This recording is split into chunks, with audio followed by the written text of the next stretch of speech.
जी देखिए, अभी थोड़ी देर पहले जब अबू आज़म आज़मी से बात हो रही थी, उनका कहना है कि पंचनामे को लेकर और जो अस्पताल के कुछ कागजात बनाने होते हैं उसकी प्रोसीजर चल रही है और मुझे लगता है उसके तुरंत बाद ही अस्पताल की तरफ से आधिकारिक जो बुलेटिन है जिसका इंतज़ार कई लोग कर रहे हैं, वो जानकारी जो है वो लोगों तक अस्पताल प्रशासन साझा कर देगा। लेकिन मैं आपको एक कल की बात बताना चाहता हूँ। कल एनसीपी अध्यक्ष अजीत पवार की मुंबई में एक प्रेस कॉन्फ्रेंस थी। उस प्रेस कॉन्फ्रेंस को अटेंड करने मैं भी गया था और उसी दौरान प्रेस कॉन्फ्रेंस खत्म होने के बाद बाबा सिद्दीकी से लगभग 20 मिनट तक हमारी बातचीत हुई। दरअसल आने वाले विधानसभा चुनाव को लेकर पत्रकारों के पास क्या कुछ जानकारी है, क्या सोच रहे हैं, क्या कुछ माहौल लग रहा है, इसकी जानकारी उन्होंने मुझसे लेने की कोशिश की और मैं बाबा सिद्दीकी को लंबे समय से जानता रहा हूँ। विधानसभा में जब विधानसभा कवर करता रहा हूँ, ऐसे में जब वो विधायक थे उस दौरान से मैं बाबा सिद्दीकी के संपर्क में हमेशा से रहा।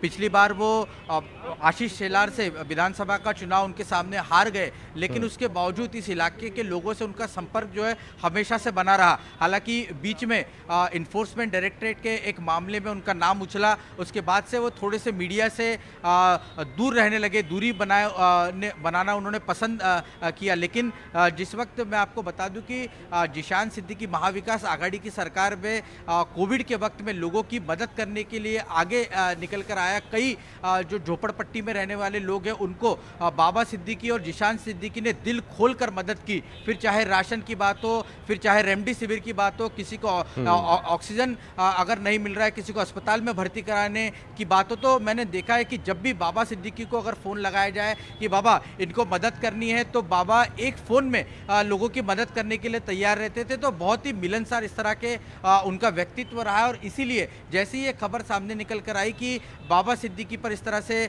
गोलियां बरसा दी गई है, तो पूरे इस इलाके में जो उनके चाहने वाले समर्थक लोग हैं वो बड़ी संख्या में इस लीलावती अस्पताल के बाहर अब भी रात के लगभग 1 बजने के करीब वक्त हो रहा है और ऐसे में आप देख सकते हैं कि बड़ी संख्या में अब भी लोग जो है यहाँ पर मौके पर पहुंचे हुए हैं। क्या नाम है आपका? सर, मेरा नाम धर्मवीर प्रसाद चौधरी है। अच्छा। और मैं बांद्रा विधानसभा के गजदरबांध इलाके में सांताक्रूज वेस्ट में रहता हूँ।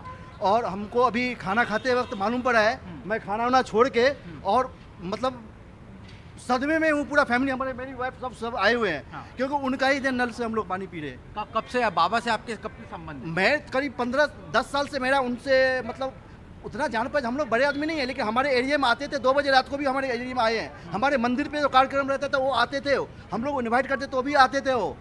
और आज पानी का जो देना है सिद्धिविनायक चौल में कम से कम 20 नल उसने दिया है। जिस नल से पानी हम लोग पी रहे हैं उन्हीं का देना है।